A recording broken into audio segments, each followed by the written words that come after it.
Welcome to our hearing on the positive trends and serious challenges of doing business in Latin America.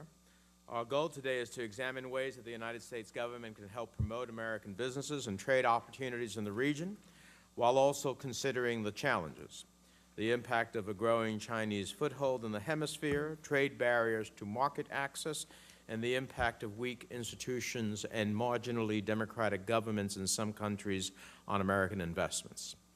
It is my view that we have obviously been necessarily distracted by events in the Middle East and around the world, and simply have not had enough emphasis on Latin America. But it is also my view that we ignore our own hemispheric neighborhood at our own peril.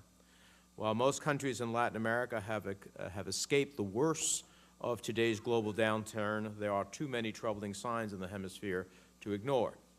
Our government has to aggressively engage in the region, working with the private sector. We must leverage all available opportunities to increase trade, promote American companies, and create jobs.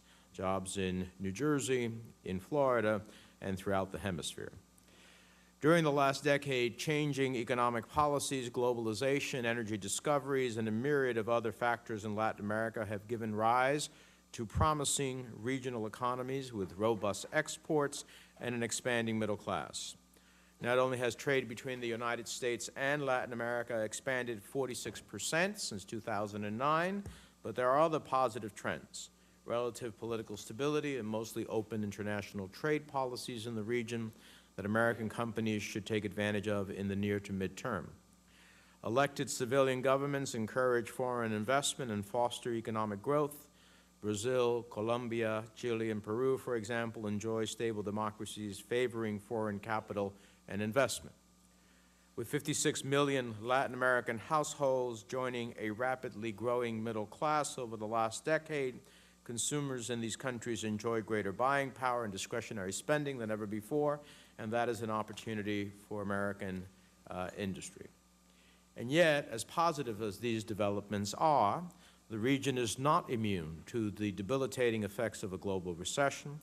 The International Monetary Fund recently lowered its economic forecast growth for Latin America and the Caribbean to 3.7% this year, down from 4.5% in 2011.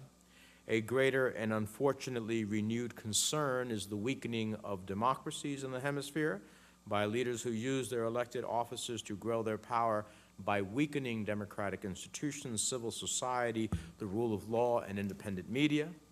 Investors who fear instability are reluctant to place their trusts and their resources in countries like Venezuela, Nicaragua, Bolivia, and Ecuador. The ongoing constitutional crisis in El Salvador is an example of market response to political instability. Last week, Fitch Ratings downgraded its economic outlook for the country from stable to negative. And in Argentina, the government imposition of 1980-style rules to limit market access, failure to pay past debts, and nationalization of assets without compensation has shocked investors.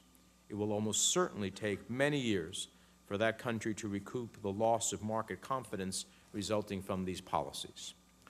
Looking at the broader geopolitical picture, China has taken note of the positive economic and political trends in the region and has seized the opportunity to find a foothold in the region, while our primary attention has been on events in other regions around the world.